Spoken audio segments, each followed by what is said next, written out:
Doctor Kohli भी ये बता रहे थे कि अगर आप आयुर्वेदा के हिसाब से भी देखें तो ऋतु परिवर्तन हो रही है, उसमें बहुत सारी चीज़ें होती हैं और ख़ास तौर पर जो आपने अभी फेस्टिव सीजन में बहुत सारा कंज्यूम किया है। देखिए तली गली चीज़ें खाने में आती हैं, मीठा बड़ी मात्रा में खाने में आता है। और जो उन्होंने बहुत इंपॉर्टेंट बात यहाँ पर बोली है कि बहुत सारे लोग इस समय कन्वर्ट हो रहे होंगे। देखिए ये देश अब एक डायबिटिक कैपिटल के तौर पे जाना जाता है।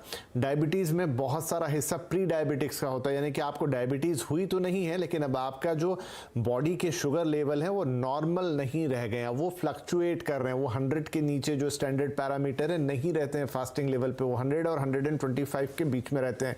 125 के ऊपर तो आप डिक्लेयर हो जाते हैं डायबिटिक, लेकिन अगर 100 और 125 के बीच में आपका फास्टिंग शुगर है तो आप प्री डायबिटिक कहलाते हो। वो कह रहे हैं बहुत सारे लोग जो कन्वर्ट होंगे, तो जितना लंबा आप इसको चला पाएं अपने प्री डायबिटिक फेस को उतना अच्छा। उसके लिए क्या है कि चीज़ों को थोड़ा कंट्रोल करें। Doctor Kohli you can continue please, आपकी आवाज़ बीच में छूट गई थी। जी तो देखिए सर, बहुत सारी आयुर्वेद के विचार करने वाली बातें हैं। 6 ऋतुएं आयुर्वेद में बताई हुई हैं, शिशिर, वसंत, ग्रीष्म, वर्षा, शरद और हेमंत ऋतु। ये 6 ऋतुओं के बीच में जो एक ऋतु से दूसरी ऋतु में परिवर्तन होता है वो 14 दिन का काल है, उसको ऋतु संधि कहा जाता है। यानी आप जब शिशिर से वसंत ऋतु की तरफ जा रहे हैं तो 14 दिन का जो काल है उसको ऋतु संधि कहा है। उसमें बहुत ध्यान अपना रखना चाहिए। खाने पीने में आप केवल गर्म पानी का उपयोग करें, ज़्यादा ना खाएं, अध्यशन यानी खाए के ऊपर ना खाएं, तला हुआ ना खाएं, सॉल्टी चीज़ें नहीं खाएं, और इस प्रकार से पूरा परहेज करें। फ्रूट्स का इंक्लूजन ज़्यादा करें तो मुझे लगता है उससे बेनिफिट होगा। और ऋतु संधि का जो काल है, इस समय अगर आप अपनी सेहत का ध्यान रखते हैं तो सीजनल जो चेंज हो रहा है उसकी वजह से आपको ना सर्दी होगी ना खांसी होगी। और इसके साथ ही जैसे अभी के ये जो सीज़न चल रही है, दिवाली जिस सीज़न में आती है, तो मैं ये समझता हूँ ये अभी शरद और हेमंत का एक ऋतु संधि का काल है, जब सर्दी थोड़ी सी नॉर्थ इंडिया में बढ़ने लगी है, हल्की सी सर्दी आने लगी है। हालांकि मुंबई में तो हम लोगों को सर्दी कभी होती ही नहीं है, तो भी ऋतुएं तो वैसे ही हैं। तो इन ऋतुओं के हिसाब से अगर देखा जाए तो शरद और हेमंत का अभी ये ऋतु संधि काल है।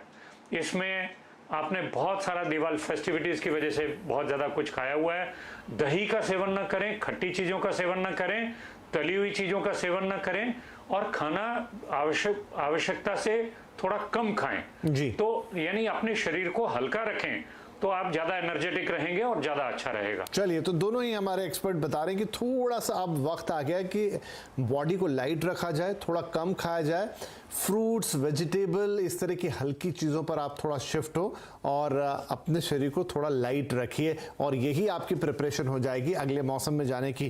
डॉक्टर निखिल मोदी भी हमारे साथ जुड़ गए। डॉक्टर साहब, बहुत स्वागत है आपका। और देखिए, हम बात कर रहे हैं थोड़ी सी डिटॉक्स की, उस पर काफ़ी चर्चा हो गई, और एक ऋतु परिवर्तन की भी। अब देखिए, यहाँ से जब आगे बढ़ते हैं, खासतौर पर नॉर्थ इंडिया की बात करूँ तो एयर में पॉल्यूशन कंटेंट भी काफ़ी बढ़ जाता है। सिर्फ हम दिल्ली की कई बार बात करते हैं, लेकिन दूसरे शहरों की भी हालत अच्छी नहीं होती है। ये किस हद तक हमारी बॉडी को इम्पैक्ट करता है?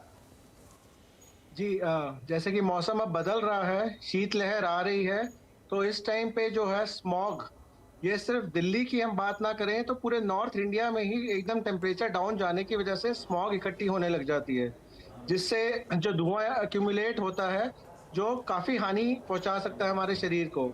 जिसमें शुरू में जो हमें दिक्कतें दिखनी शुरू होती हैं, आंखों में पानी आना, आंखों में खुजली होना, नाक बहनी शुरू हो जाना, नाक बंद होना, गले में कांस्टेंट खराश रहती है, फिर खांसी और सांस की दिक्कतें भी बढ़ जाती हैं। पहले शुरू में हम देखा करते थे जिनको सांस की पहले से दिक्कत है उन लोगों को ज़्यादा प्रॉब्लम आती है, पर आजकल जो हमने नोट करना शुरू किया है, जिनको पहले कभी सांस की दिक्कत ना भी रहे, जैसे ही मौसम बदलता है उन लोगों को भी सांस में दिक्कत आने शुरू हो जाती है। तो अब ये टाइम आ गया है। 2 साल कोविड में हमने एक चीज़ सीखी है कि मास्क लगा के बाहर निकलें। ये पॉल्यूशन से बचने में भी हमारी हेल्प करता है मास्क। तो अगर हम उसको ध्यान रखेंगे तो इस पॉल्यूशन और ये स्मॉग से जो एकदम नुकसान आता है इस मौसम में, उससे हम अपने आप को बचा सकते हैं। राइट तो ये यहाँ पर कुछ चीज़ें हैं जिनका आपको ध्यान रखना है। अब देखिए सारी चीज़ें मिली जुली हैं, आपने एक त्यौहार मना लिया, उसमें बहुत खान पान हो गया, अब ऋतु परिवर्तित हो रही है, उस हिसाब से अपने आप को चेंज करना है, और साथ में ये जो पोल्यूशन वाला पॉइंट जुड़ जाता है, इससे अपने आप को बचा के रखना है। अलका जी, अब अगर हम थोड़ा यहाँ से आगे बढ़ें कि अब अपने आप को सर्दियों के पॉइंट ऑफ व्यू से हमें तैयार करना है, किस तरह की चीज़ों को धीरे धीरे हमें अपने खाने में बढ़ाना होगा? हाँ जी, वही हम बात करते हैं। अभी जैसे दिल्ली में भी पोल्यूशन लेवल्स थोड़े ज़्यादा हैं पोस्ट दिवाली, AQI लेवल भी बढ़ जाता है, और स्मोक जो ये पोल्यूशन होता है इससे कई लोगों को ब्रीदिंग प्रॉब्लम जिनको पहले रहती हैं उनको तो और ज़्यादा हो जाती हैं, और जो भी डॉक्टर साहब ने बोला आंखों में पानी आना, गले में खराश होना, नोज़ ब्लॉक होना, ये सब भी शुरू हो जाता है। तो इसके लिए हमें अपनी देखिए इम्यूनिटी जो हमारी होती है वो नेचुरली अंदर से ही होती है, कोई एक मैजिक पिल या कोई नीडल तो है नहीं, कोई इंजेक्शन भी नहीं है जो हमारी इम्यूनिटी को नेचुरली बूस्ट कर दे। एक हेल्दी डाइट और लाइफस्टाइल हमारी इम्यूनिटी को बहुत हेल्प कर सकता है बूस्ट करने के लिए। इसके लिए बेस्ट है कि हम अपनी डाइट में colourful fruits and vegetables include करें, एटलीस्ट 4 to 5 सर्विंग्स लेनी चाहिए, और विटामिन सी से रिच फ्रूट्स जैसे आंवला, पपाया, मौसमी, जो भी सीजनल फ्रूट्स हैं वो हम अपनी डाइट में इंक्लूड करें, क्योंकि ये नेचुरली हमारे डिफेंस मैकेनिज्म को स्ट्रॉन्ग करता है। और जो हमारी 80% इम्यूनिटी तो आती ही हमारी गट हेल्थ से है, तो आपका डाइजेस्टिव सिस्टम स्ट्रॉन्ग हो इसके लिए हमें ऐसा खाना खाना चाहिए जिससे हमारे गुड बैक्टीरियाज हमारी गट में स्ट्रॉन्ग हो। पैकेज्ड और प्रोसेस्ड फूड बिल्कुल ना सेवन करिए, इनमें बहुत ज़्यादा सॉल्ट एंड शुगर रहता है, और आप natural fermented food, sprouts, idli, dhokla, ये सारी चीज़ें अपनी डाइट में मैक्सिमम इंक्लूड करिए ताकि आपकी गट हेल्थ स्ट्रॉन्ग रहे। और हाइड्रेशन लेवल्स भी पूरा मेंटेन करिए, सूप्स इंक्लूड करिए, नारियल पानी, लेमन वाटर, ये भी सब लेने से हमारी सिस्टम बहुत स्ट्रॉन्ग रहता है। और स्टीम इनहेलेशन ज़रूर करिए, इससे नेज़ल पैसेज भी क्लियर रहता है और हमें सांस लेने में भी बहुत कोई कठिनाई नहीं रहती। और जिन लोगों को थ्रोट में प्रॉब्लम है, इचिंग रहती है, उन्हें ज़रूर नमक पानी से गरारे करने चाहिए।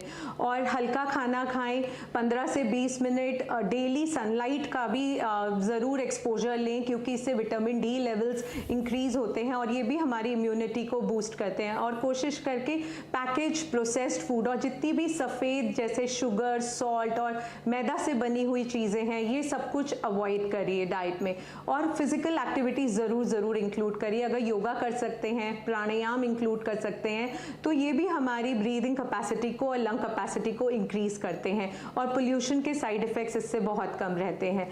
और हमारी किचन में कुछ ऐसी नेचुरल चीज़ें भी हैं जो हमारी इम्यूनिटी को बूस्ट करती हैं। जिंजर, अदरक, लहसुन और जिसे हम हल्दी बोलते हैं, ये बहुत एंटी इन्फ्लेमेटरी होते हैं, तो आप इन्हें अपने वेजिटेबल्स में, अपनी सब्जियों में हल्दी वाला दूध और जिंजर टर्मरिक टी, इस तरह की चीज़ों का सेवन करने से भी हमारी नेचुरल इम्यूनिटी बूस्ट होती है।